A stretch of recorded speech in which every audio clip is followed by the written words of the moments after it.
Tous, donc c'est Monsieur Crane pour le petit retour sur le chapitre numéro un du thème numéro 2. Donc je vous rappelle le thème L'Europe et le monde au 19e siècle, et donc le chapitre numéro un, l'Europe de la révolution industrielle. Alors, comme c'est précisé dans le titre du thème, donc comme c'est précisé dans le titre du thème, on est au 19e siècle. 19e siècle, pour rappel, ce sont donc les années 1800. Alors globalement, le 19e siècle, on le fait commencer en 1815 en histoire. 1815, c'est la chute de Napoléon. Là, on avait terminé le thème d'histoire précédent. Et on le fait arrêter en 1914. Vous verrez qu'on continuera à parler de ce 19e siècle après. 1914, début de la Première Guerre mondiale, c'est-à-dire le début du chapitre sur le début du premier thème d'histoire en troisième. Donc, cette révolution industrielle, elle est extrêmement importante parce qu'elle a modifié en profondeur l'Europe. Alors, révolution industrielle, dedans, une révolution, c'est des grands changements. Hein, on a déjà vu pour la Révolution française, etc. C'est synonyme de grands changements. Et là, c'est un changement, ce sont des changements qui sont avant tout économiques. Et des changements économiques qui vont avoir des conséquences sociales et politiques. C'est ça qui est important. Donc on va avoir plein de changements. C'est pas juste des usines qui se créent. C'est pas juste ça. Ça a vraiment des implications beaucoup bien différentes. Donc je vous fais ce petit retour parce que bon, c'est un chapitre qui est assez dense. Alors je vais essayer de simplifier l'oral au maximum pour vous faire uniquement ce qu'il faut en retenir. Donc on avait vu qu'en 1815 on sortait de plusieurs années de guerre. Notamment à cause de Napoléon, enfin avec Napoléon, en tout cas, avec des révolutions. Et en fait, l'idée, c'est de voir quelles sont les transformations que l'Europe va connaître au 19e siècle. Donc, la première des transformations, et c'est certainement le symbole de cette industrialisation, donc cette apparition d'usines de production de masse, eh bien, c'est le chemin de fer. Le chemin de fer, il permet plein de choses. Vous l'aviez vu, donc il se développe à peu près à partir de 1830, à partir de 1840 en France, et ça va devenir le premier moyen de transport. À l'époque, pas de voiture, pas d'avion, donc le chemin de fer va devenir extrêmement important. Alors important pourquoi? Eh bien parce que il permet de réduire la durée de transport, et ça c'est extrêmement important. À l'époque, on n'a pas de moteur, donc ça veut dire qu'on se déplace essentiellement avec le cheval. Sauf que le cheval, ça se fatigue et ce n'est pas très rapide. Donc, en plus, on ne peut pas transporter énormément de choses. Le train va permettre, au fur et à mesure, de changer tout ça. Donc, on va plus vite, on peut transporter plus de marchandises ou bien de personnes. Euh, c'est moins cher parce que ça demande moins d'entretien, ça demande moins de services et au fur et à mesure, on va avoir plein de trains, donc ça va vraiment ça va vraiment devenir très bon marché. Et donc du coup, ça se fonctionne grâce au charbon qu'on récolte dans des mines, et justement ça c'est extrêmement important. Le charbon va devenir une énergie extrêmement importante pour le 19e siècle. Elle est encore beaucoup utilisée aujourd'hui d'ailleurs, hein, non sans problème parce que ça pollue énormément le charbon. Le réseau de trains, bah, on l'avait vu sur la diapositive d'avant, il se densifie. Et vous voyez, en 1914, on a environ 50 000 kilomètres de voies. C'est plus qu'aujourd'hui, hein. Depuis, on a réduit ce réseau parce que d'autres moyens de transport sont arrivés. Mais voilà, justement, ça c'est intéressant et important à retenir. Ça permet de relier les villes, mais aussi des plus petits villages, et ça permet d'accélérer énormément les transports. Donc voilà, c'était ce que je vous avais mis ici. À noter aussi que c'est plus confortable. Élément important quand on voyage pendant plusieurs heures. Donc je vous avais fait travailler un petit peu sur la gare Saint-Lazare. Donc la gare Saint-Lazare, une gare que vous pouvez encore voir aujourd'hui à Paris. Je ne reviens pas plus dessus. Voilà, vous voyez elle n'a quasiment pas changé, hein. Paris a changé autour, mais la gare Saint-Lazare, elle n'a pas changé. On a gardé cette gare qui a été construite entre 1842 et 1853.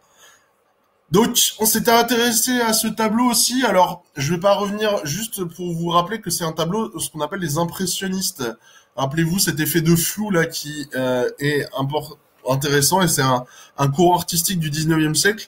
Donc, c'est le 19e siècle, c'est aussi un siècle des artistes. C'est aussi le siècle des artistes, avec l'apparition de nouveaux mouvements littéraires, etc., etc. Vous en avez sûrement parlé en français également. Donc, je continue avec les transformations sociales et économiques. Alors forcément, qui dit industrie, dit ouvrier, parce que l'industrie ne peut fonctionner que s'il y a des ouvriers. Les industries, c'est quoi à l'époque? C'est surtout des industries de charbon, donc c'est-à-dire mines de charbon. Donc des ouvriers, des mineurs vont sous la terre pour récupérer et extraire le charbon dans des conditions absolument atroces la plupart du temps. On va y revenir. La sidérurgie, c'est tout ce qui est autour du fer et tout ce qui est autour du métal. D'accord? Donc ça va être la création d'outils, de machines à destination notamment de l'industrie textile. Et oui, parce qu'à l'époque, on produit énormément. Aujourd'hui, le textile, il se fait essentiellement en Asie. À l'époque, on produit la plupart du temps du textile en France. Et il y a des grandes régions d'industrie textile. Donc vous voyez, les régions industrielles, c'est essentiellement le nord de la France, autour de Lyon. En Allemagne, enfin dans l'Allemagne actuelle, ici vous avez des grandes régions, et puis en Grande-Bretagne aussi, ce sont des grandes régions importantes. Euh, Pendant ce 19e siècle, on note aussi, avec cette industrialisation, une population qui est en énorme augmentation. On était, notamment en Europe, on était en 1800 à 187 millions d'habitants, et bien la population, elle a plus que doublé. Elle a plus que doublé entre 1800 et 1900. Tout ça, il y a pas mal de raisons qui expliquent ça. Mais ce qui est un problème, parce que en fait, le principal souci, c'est que la population augmente, mais il n'y a plus forcément de place ni d'emploi pour ces gens-là. Et du coup, qu'est-ce qui va se passer? Eh bien, on va assister à une vague d'émigration extrêmement importante. Les Européens vont partir dans des nouveaux pays qu'ils vont s'approprier, et notamment les États-Unis. C'est vraiment le point le plus important. Vous reverrez ça en seconde, puisque les migrations sont au programme de seconde. Et donc, vous verrez que ils vont partir aux États-Unis. Alors, j'aurais aimé plus vous en parler, malheureusement, c'était pas possible. Voilà, je vais pas m'éterniser là-dessus, mais sachez que comme il y a trop de monde en Europe, enfin en tout cas trop de monde par rapport aux emplois disponibles, eh bien les gens vont partir des directions, des destinations un peu exotiques, soit Canada, soit États-Unis. Ça peut même être Argentine, Brésil, voire l'Australie aussi, qui à l'époque sont des territoires qui sont très très très peu peuplés, donc il y a énormément de place pour eux. On a vu aussi la transformation, elle ne se fait pas que dans l'économie, elle est aussi visible dans les villes. Alors, l'exemple, c'était Paris, Paris qui va vraiment se transformer totalement au 19e siècle et devenir quasiment en fait la même ville qu'aujourd'hui. Alors certes, il y a eu des choses qui ont été faites depuis et réaménagées, mais l'installation du système d'eau potable, le métro, les égouts, l'invention des poubelles, l'électrification de la ville, les nouveaux quartiers haussmanniens avec l'aération de la ville, les grands boulevards, tout ça pour donner des rues assez espacées, etc., etc. La création de grands monuments, la Tour Eiffel, l'Opéra Garnier, la création des parcs, tout ça, ça date du 19e siècle. D'accord? Et donc c'est vraiment très important parce que le 19e siècle, c'est un siècle où les villes prennent plus d'importance, justement. Eh bien, une ville comme Paris a totalement changé, a totalement été bouleversée par ce 19e siècle et a pris une forme beaucoup plus actuelle, telle qu'on la connaît actuellement. D'accord? Et la plupart des monuments à Paris ont été créés durant le 19e siècle. Donc, par rapport à l'industrialisation, donc voilà, on a une Europe qui s'industrialise massivement maintenant. Je vais être assez rapide là-dessus aussi. On a un problème notamment avec la condition ouvrière. Alors les ouvriers, ce sont ceux qui travaillent dans des usines. À l'époque, ils n'ont quasiment aucun droit. Le problème, c'est que voilà, à l'époque, leur situation, ça ressemble à peu près à ça. Je vous avais fait travailler dessus, vous aviez vu les conditions de vie, les conditions notamment de travail, mais aussi le travail des enfants dans les mines, parce que c'est pas quelque chose de rare, hein, bien au contraire. On a des longues journées, on a des salaires qui sont très bas, aucune sécurité de l'emploi, c'est-à-dire un patron peut vous virer du jour au lendemain, vous êtes payé à la journée. Donc c'est vraiment voilà, il y a très peu de considération pour les ouvriers. Et de toute façon, le patron il se dit des ouvriers, j'en trouverai à l'infini quasiment. Il y a de plus en plus de gens, donc des ouvriers, je peux en trouver à l'infini. Ce sont des emplois qui sont très peu qualifiés pour des gens qui n'ont pas fait d'études en général. Rappelez-vous, l'école c'est à la fin du 19e siècle seulement que c'est créé et obligatoire. Auparavant, c'est beaucoup plus difficile d'accéder à l'éducation. Donc voilà, les ouvriers au 19e siècle, c'est ça. Ce sont des longues journées de travail, un travail extrêmement dangereux, il y a eu notamment la catastrophe de Courrières en 1907, qui a fait plus de 1000 morts par une mine qui a explosé et qui en fait un éboulement qui s'est retrouvé sur les ouvriers qui étaient dedans et qui les a tués forcément puisque voilà. D'autres accidents pardon ont été assez fréquents aussi. La pollution, les maladies, les patrons qui sont tout puissants, les enfants qui travaillent. Alors ça va être réglementé après, hein, mais au départ c'est voilà, les enfants travaillent. Ils vivent dans des conditions extrêmement difficiles. Du coup, bien les ouvriers en général, ce qu'ils font, c'est qu'ils rentrent pas chez eux. La plupart du temps, ils vont au bar pour dépenser l'argent qu'ils viennent d'avoir, avec notamment un alcoolisme extrêmement fort. Du coup, très peu d'argent disponible pour le reste, pour les loisirs, et en général une vie de famille malheureuse. Et pour justement, ce qui est intéressant, c'est que en 19e siècle, comme on voit apparaître ces ouvriers, on voit aussi apparaître les premières personnes qui luttent pour ces ouvriers, et notamment les syndicats.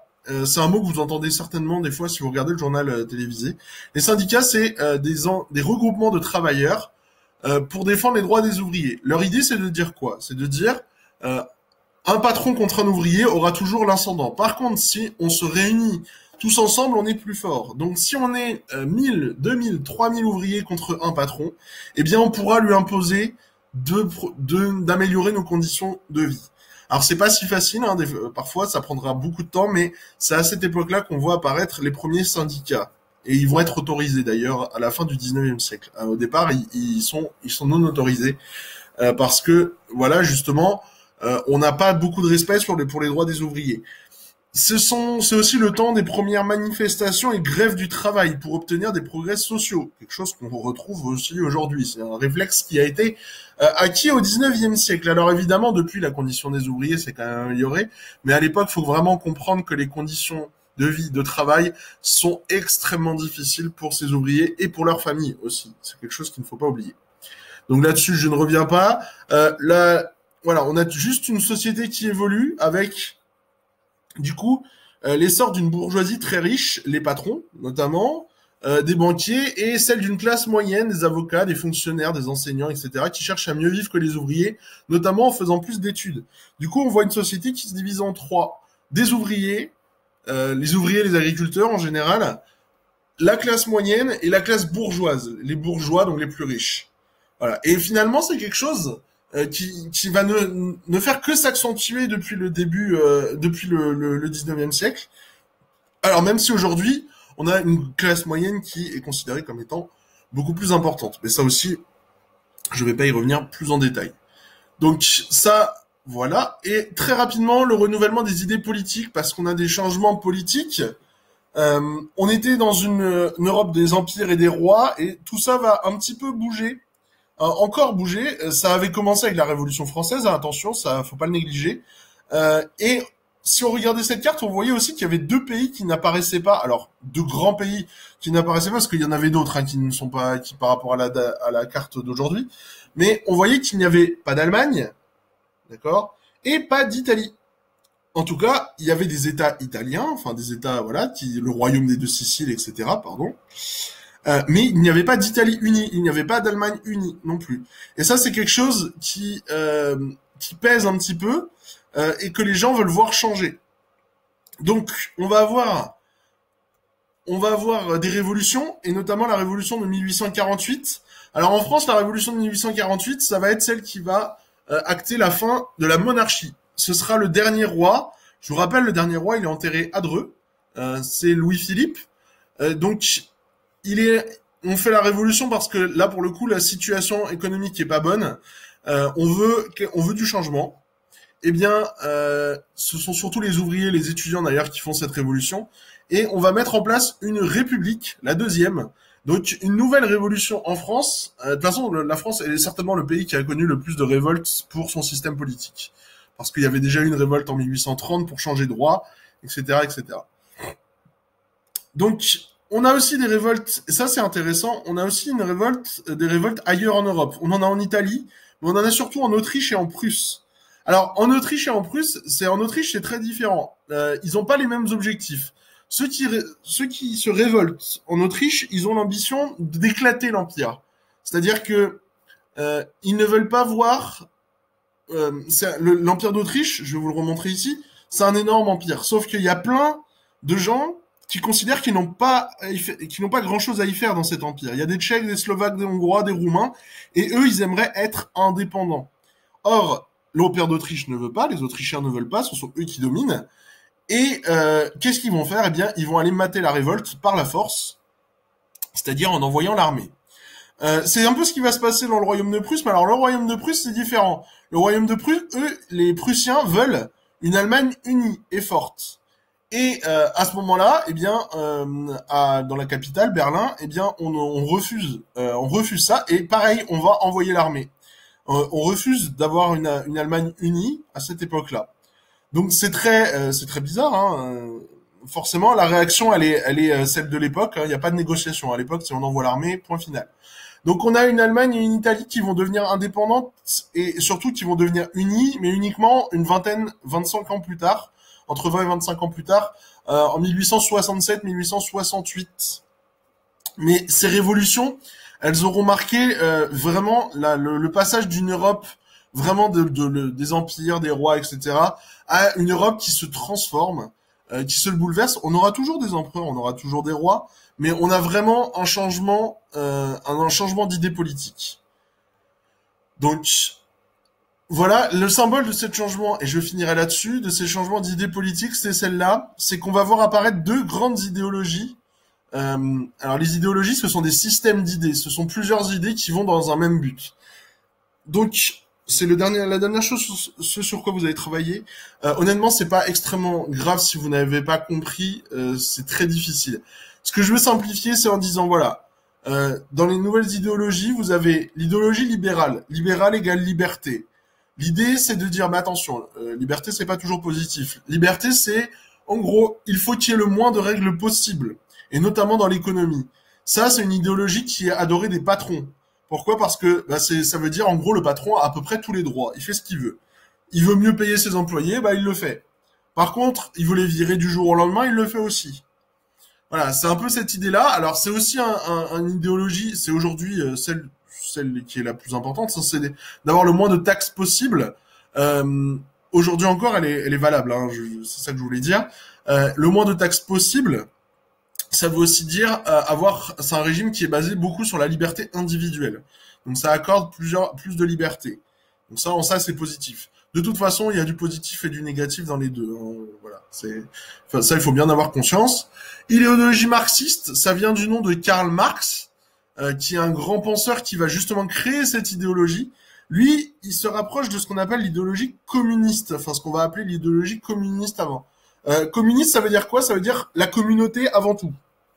Donc ça veut dire des libertés, oui, mais il faut pas que ça soit au détriment de la communauté.